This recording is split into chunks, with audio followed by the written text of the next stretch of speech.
Maayong adlaw mga kasama, usa ka babay ang nakit-ang naghilak gawas sa Rmn Station. Ug karon atong sayran ang nahitabo sa iyaha. Miss, naunsa ka? Kipyaan ko sa akong guyab. Ana siya, ako ra. Unya mag-uban may hangtod sa hangtod. Tapos karon, ipaasar ako niya.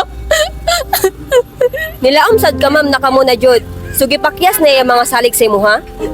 Oo. Grabe kayo yung mga sweet words sa kuha.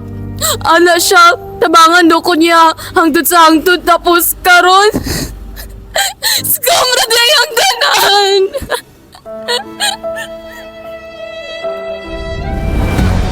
Mga kasama, usapod ba ka sa biktima sa ingani klase nga pagpang-scam? Kini nagpasabot sa dili tinuod nga mga saad aron makuha ang iyong pagsalig sa ilaha. Ug iladon ka pinaagi sa ilang makadani nga istorya.